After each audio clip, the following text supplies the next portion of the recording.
Rusty, so let's talk about culture. Like I know that you are a certified partner with the Trust Edge Leadership Institute, Right. because you came to our local staff and did this assessment with us, and you guys, the definition of trust for you is a confident belief in a person, a product, or an organization. Yep. And you shared some pillars with us, and it was fantastic. So why don't you share with everybody, just really quick, what does that look like? What are those pillars? Okay.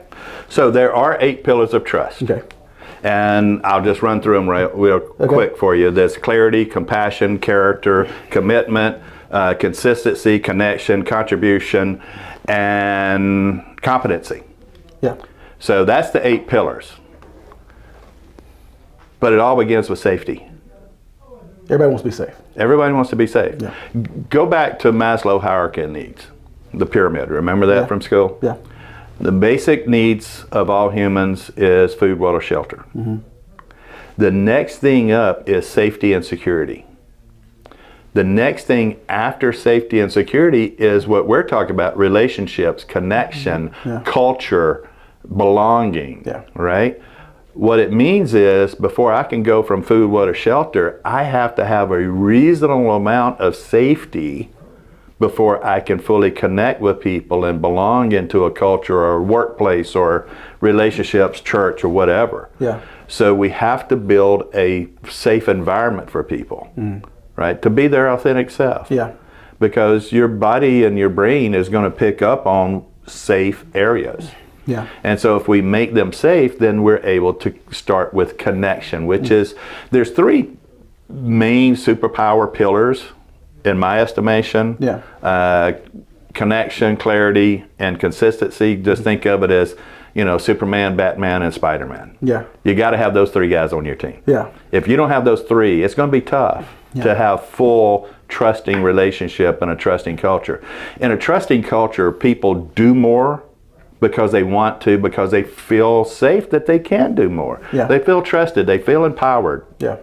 And valued, respected. The number one thing that employees talk about that causes them to do a great job is respect at 70%. Everybody thinks it's money. Yeah. It's not. It's respect. And so the more that we value and respect our people and build trust with them, we don't have to worry about all these strategies. Yeah. You take Chick-fil-A. They got wonderful strategies. But what they have is culture. Great culture. Great culture. I mean, yes sir, no sir, yes ma'am, no ma'am, my pleasure. Yeah. That's the same kid at home, that slams the door, you don't know anything, and gets mad about everything, right? But they come this alien when they go into the Chick-fil-A culture. Yeah.